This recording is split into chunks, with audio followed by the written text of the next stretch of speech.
Hello दोस्तों, स्वागत है आपका फ्यूचर जोन कंपटीशन इंस्टीट्यूट के ऑनलाइन प्लेटफॉर्म पर। जैसा कि आप सभी लोग जानते हैं कि हम लोग ये यानी यह चैनल आपको लगातार करंट अफेयर्स और बाकी सब्जेक्ट्स की भी लगातार तैयारी कराता है। इसी संदर्भ में हम लोग, जैसे कि आप सभी लोग जानते हैं कि करंट अफेयर्स की वीडियो हर शाम 6 बजे आपको मिल जाती है। तो आज की जो करंट अफेयर्स की जो वीडियो है उसमें हम एक नई चीज ऐड कर रहे हैं। डेली हम उस दिन से रिलेटेड इतिहास भी आपको बताएंगे। उस दिन क्या महत्वपूर्ण हुआ है भारतीय इतिहास में या विश्व के परिप्रेक्ष्य में। तो चलिए इसी संदर्भ में हम लोग अपनी वीडियो को शुरुआत करते हैं और आज के इतिहास के बारे में सबसे पहले टॉपिक्स देखेंगे और फिर उसके बाद हम डेली करंट अफेयर्स के बारे में पढ़ेंगे। तो चलिए आज का टॉपिक देख लेते हैं। आज का दिन यानी 31 जनवरी के दिन क्या इतिहास इंपॉर्टेंट रहा है, यानी आज के दिन विश्व में क्या क्या हुआ है। तो चलिए देखते हैं। सन 1561 में यानी 1561 में आज के दिन क्या घटित हुआ है। मुगल बादशाह अकबर के संरक्षक और मुगल सल्तनत के वफादार सेनापति बैरम खां की आज ही के दिन हत्या कर दी गई। मुगल सल्तनत को यानी अकबर को इनकी सरपरस्ती में बड़ा किया गया था और इनका ही हुक्म, जब तक अकबर खुद होश संभालने के लायक नहीं हुए, जब तक इनका ही हुक्म यानी बैरम खां का ही हुक्म मुगल सल्तनत मानती थी, तो इनको संरक्षक के रूप में रखा गया था अकबर की। तो आज ही के दिन इनके संरक्षक भी यानी अकबर के संरक्षक और इनके सेनापति की हत्या हुई थी, जो कि महत्वपूर्ण दिन है। इसके अलावा आज के ही दिन यानी 31 जनवरी को सन 1893 में यानी 1893 में आज के दिन जो कोका कोला ट्रेडमार्क है को पेटेंट कराया गया। कोका कोला ट्रेडमार्क जो कि आज बच्चा बच्चा जिसको जानता है, कोका कोला ट्रेडमार्क का अमेरिका में पहली बार पेटेंट कराया गया। इसे दुनिया के सबसे महंगे ट्रेडमार्क में गिना जाता है। आज कोका कोला विश्व की बहुत बड़ी एक सॉफ्ट ड्रिंक कंपनी है और न ही सिर्फ अमेरिका में बल्कि पूरे यूरोप में और पूरे मध्य एशिया में तो पूरी चलती है और भारत में भी और बाकी कंट्रीज में भी इसका काफी नाम है और इससे कई सारे प्रोडक्ट भी रिलीज किए जाते हैं। कई सारे प्रोडक्ट्स कोका कोला बना।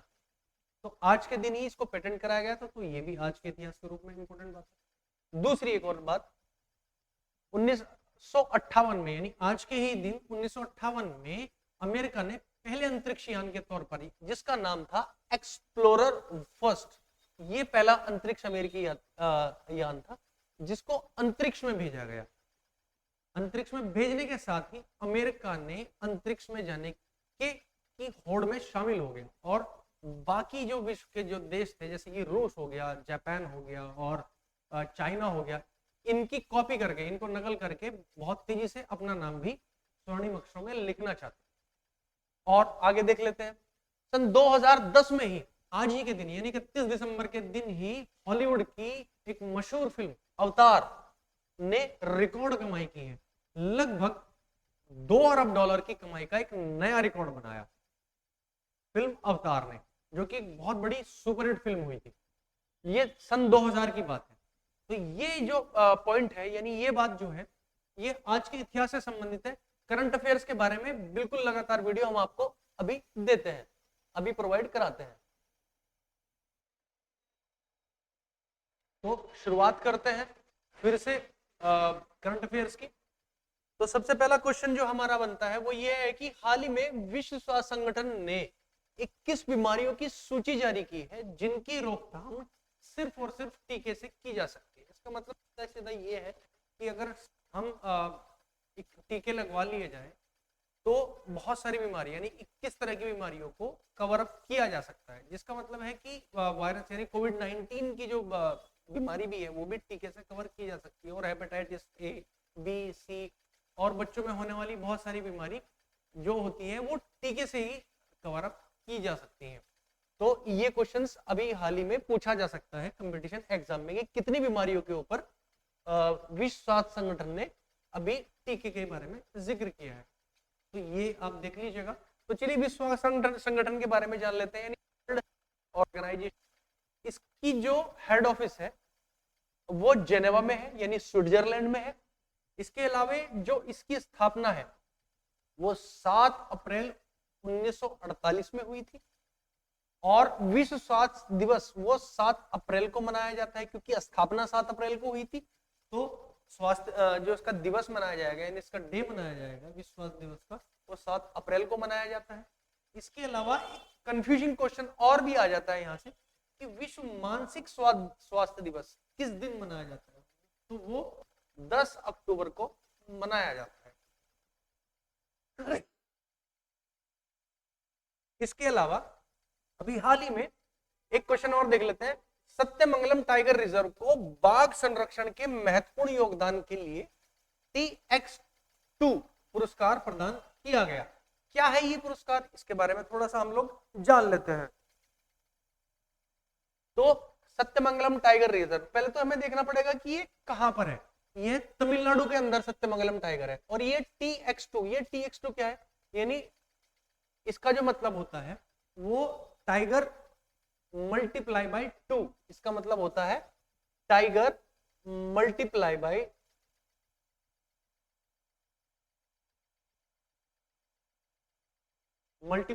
2, इसका सीधा सीधा मतलब यानी टाइगरों की संख्या जितनी थी उससे ठीक डबल हो गई है। अब जब ये जैसे कि मैंने बताया कि ये सत्यमंगलम टाइगर रिजर्व जो था ये कहां पर था, ये तमिलनाडु में है। तमिलनाडु में नीलगिरी का जो क्षेत्र पड़ता है, नीलगिरी का जो बायोस्फीयर है वो वहां पर ये सत्यमंगलम टाइगर रिजर्व है। इसके अलावा जो तमिलनाडु में और मुख्य टाइगर रिजर्व है उनके बारे में जान लेते हैं। हमें ये भी पूछ लिया जा सकता है कि श्रीवल्लीपुथूर मेघमलाई जो है ये भी तमिलनाडु में है। इसके अलावा एक कलाकड़ मुंदाथुरेज बायोस्फीयर रिजर्व है जो कि टाइगर बायोस्फीयर रिजर्व है, ये भी तमिलनाडु में। इसके अलावा अन्नामलाई टाइगर रिजर्व ये भी तमिलनाडु में है। और मुदुमलाई, ये 4 इसके अलावा ये 4 टाइगर रिजर्व हैं जो तमिलनाडु में है। और 5वां ये अपना सत्यमंगलम टाइगर रिजर्व है। ये Sathyamangalam tiger reserve Erode district में है, तमिलनाडु के इरोड डिस्ट्रिक्ट में ये स्थित है। तो यहाँ पर TX2 पुरस्कार प्रदान किया गया है इसी टाइगर रिजर्व को। इसके अलावा अगर हम देखें तो हाल ही में अभी 28 जनवरी को डाटा गोपनीयता दिवस के रूप में मनाया गया। अब डाटा गोपनीयता क्या है, आप देख रहे हैं 2018 से ये प्रोग्राम चल रहा था। डाटा गोपनीयता का मतलब है कि बहुत सारी सरकारें और राज्य सरकारें और बहुत सारी ऑर्गेनाइजेशन अपने डाटा को संभाल कर रखें ताकि उसका मिसयूज ना हो सके। तो इस वजह से 28 जनवरी को डाटा गोपनीयता दिवस के रूप में मनाया गया। इस बार की जो थीम रही है यानी इस बार जो जिस मुद्दे पर काम किया गया है सबसे ज्यादा 2022 की, वो है प्राइवेसी मैटर्स, यानी हर किसी की प्राइवेसी वो बहुत ज्यादा जरूरी है। तो चलिए आगे देख लेते हैं। अभी हाल ही में एक बहुत अच्छा क्वेश्चन आया है कि अभी हाल ही में एक महिला एशियाई हॉकी कप 2022 में जो भारतीय महिला हॉकी टीम है उसने कौन सा पदक जीता है, उसने कांस्य पदक जीत लिया है। उसने कांस्य पदक जीत लिया है। सॉरी, ये आयोजन स्थल कहां पर रहा है, इसका आयोजन स्थल मस्कट यानी ओमान में रहा है। तो ओमान में भारतीय महिला हॉकी टीम ने क्या जीता है, कांस्य पदक जीता है। किसको हराकर, चाइना को हराकर इसने ये टूर्नामेंट 2-0 से चाइना को हराया है और जिसकी वजह से उसने ब्रॉन्ज मेडल जीता है। और भारतीय महिला हॉकी टीम इससे पहले एशिया कप में, भारतीय एशिया कप में 2 बार यह खिताब जीत चुकी है। 2 बार एशिया कप जीत चुकी है। तो ये बात भी आप ध्यान रखेंगे। तो इसका एक तो आयोजन स्थल आप ध्यान रखेंगे और कौन सा पदक जीता है 2022 में, और इससे पहले एशिया कप में भारत की स्थिति क्या रही है ये भी हम लोग देख चुके हैं। इसके अलावा अगला जो क्वेश्चन बनता है, हाल ही में भारतीय समाचार पत्र दिवस 2022 कब मनाया गया, ये 29 जनवरी को मनाया गया। 29 जनवरी को मनाया गया, यानी 9 जनवरी 2005 को भारतीय पत्रकार सोसाइटी ने इस दिन को भारतीय अखबार दिवस के रूप में मनाने का निर्णय लिया था। अब भारतीय अखबार सोसाइटी जो है उसने इस दिन को यानी 9 जनवरी 2005 को भारतीय पत्रकार सोसाइटी ने इस दिवस के रूप में मनाने का निर्णय लिया है। आपको अगर ध्यान हो तो 29 जनवरी सन 1780 को एक अंग्रेज हुए थे। सन 1780 में आज के ही दिन यानी 29 जनवरी के दिन 1780 में एक अंग्रेज हुए थे जिनका नाम था James Augustus. James Augustus Hickey. James Augustus Hickey ने सर्वप्रथम बंगाल गजट नाम से एक अखबार निकाला था और 1780 में निकाला था। अब जाहिर सी बात है इससे पहले भारतीयों को अखबार नाम की चीज के बारे में पता नहीं था और अखबार निकालकर ये उन्होंने भारतीय इतिहास में एक बड़ी उपलब्धि हासिल की। तो अगली हम क्वेश्चंस के बारे में देख लेते हैं और क्या क्वेश्चन हो सकते हैं। तो इससे अगला क्वेश्चन हमारा क्या है? इससे अगला क्वेश्चन है हमारा साल के पहले ग्रैंड स्लैम यानी ऑस्ट्रेलियन ओपन। जैसे कि मैंने पहली वीडियो में आपको बताया था, ऑस्ट्रेलियन ओपन 2020 में महिला एकल का खिताब जीतने किसने जीता है? ये भी पूछ सकता है कि ये एशले बर्टी ने जीता है। ऑस्ट्रेलिया में ही हुआ है पहला ग्रैंड स्लैम विश्व का और ये ऑस्ट्रेलिया की एशले बर्टी ने ही, उसी देश की यानी ऑस्ट्रेलिया की ही एशले बर्टी ने जीता है। लेकिन हराया किसको? हराया है डेनियल कॉलिंस को, जो कि बेसिकली अमेरिका से बिलोंग करते हैं। डेनियल कॉलिंस को सीधे सीधे सेटों में इन्होंने हराया है और टेनिस इतिहास में अपना नाम दर्ज कर लिया है।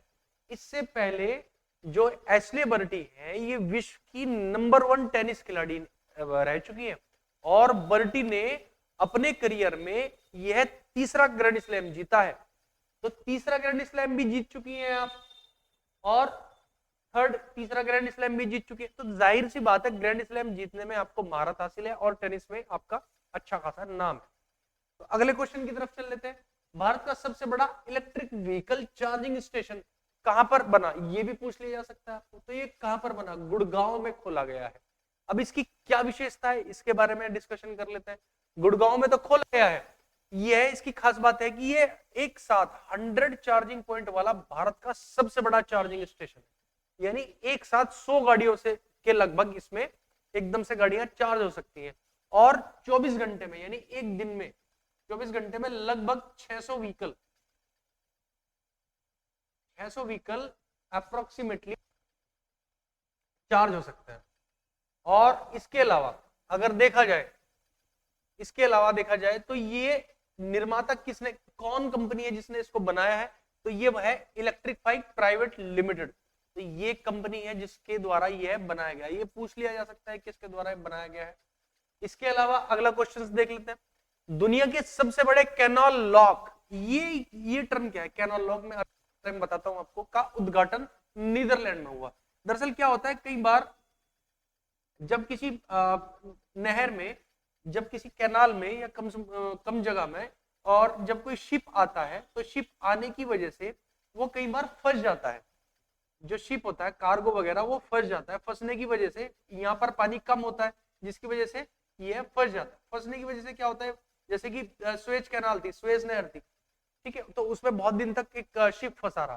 तो यहाँ पर ये ट्रेन कैनाल लॉक क्या होता है होगा कि ये पानी का जो लेवल है ये लेवल बढ़ा देगा। कोई भी शिप फंसता क्यों है? फंसता इस वजह से है कि वहां पर पानी की कमी हो जाती है जिसके कारण वो रेत में फंस जाता है। तो यहाँ पर क्या होगा, यहाँ पर पानी की सीधी सीधी बढ़ोतरी कर दी जाएगी इस सिस्टम के द्वारा। जब पानी बढ़ जाएगा यहाँ पर तो ऑटोमेटिकली शिप ऊपर की तरफ उठ जाएगा और अपने रास्ते चला जाएगा। तो ये कैनाल लॉक सिस्टम बनाया गया है किसके द्वारा? नीदरलैंड में हुआ। नीदरलैंड में हुआ और इसका उदाहरण एम्स्टर्डम पोर्ट पर हुआ। एम्स्टर्डम पोर्ट पर हुआ नीदरलैंड में। तो नीदरलैंड में एम्स्टर्डम पोर्ट में हुआ और नीदरलैंड की कंपनियों द्वारा ये बनाया गया है। अब क्वेश्चन की तरफ देख लेते हैं। आपको मैंने पहले ही वीडियो में बताया कि बहुत सारी किताबों के बारे में ये पूछ लिया जाता है कि ये किताब किसके द्वारा लिखी गई है, यानी ये लेखक कौन है इस किताब के बारे में। तो इस तरह के क्वेश्चंस के प्रति आप पूरी तरह सचेत रहें। एक क्वेश्चन, एक बुक आई है अभी हाल ही में, the train trillion dream. The train trillion dream, इस पुस्तक के लेखक कौन है? इस पुस्तक के लेखक है सुभाष गर्ग। आप सुभाष गर्ग क्या है? पूर्व वित्त सचिव भी रह चुके हैं भारत सरकार में और ये एक बहुत बड़े इकोनॉमिस्ट भी है। तो इन इकोनॉमिस्ट भी रहते हुए, लेखक भी रहते हुए, साथ साथ में बहुत बड़े आरबीआई में अपनी सेवाएं दे चुके हैं। तो इस दौरान इन्होंने भारत को एक नया रास्ता बताया है, भारत को रास्ता बताने की कोशिश की है अपनी किताब के जरिए कि 10 ट्रिलियन डॉलर की इकोनॉमी भारत किस तरह बन सकता है। तो ये इन्होंने इस बारे में बताने की कोशिश की है और ये बुक पब्लिश की है पेंगुइन इंडिया हाउस के द्वारा, ये बुक पब्लिश की गई है। तो आज के करंट अफेयर्स के लिए बस इतना ही। अगली वीडियो में हमें आपसे उम्मीद रहेगी कि आप इस वीडियो को जरूर लाइक और शेयर करें, क्योंकि करंट अफेयर से जुड़ी हुई आपके पास लगभग आज के दिन की सभी जानकारियां यहाँ पर उपलब्ध है। तो आप जैसे कि आप सभी लोग जानते हैं कि 6 बजे आपके पास यह वीडियो मिल जाएगी, डेली शाम को 6 बजे वीडियो मिल जाती है। तो इसी संदर्भ में आप हमारे इस चैनल को जो लाल बटन है उसको सब्सक्राइब कर लीजिए, और नई नई वीडियोस के लिए, नए नए करंट अफेयर्स के लिए आप हमेशा हमारे चैनल को सब्सक्राइब कर सकते हैं। तब तक के लिए धन्यवाद।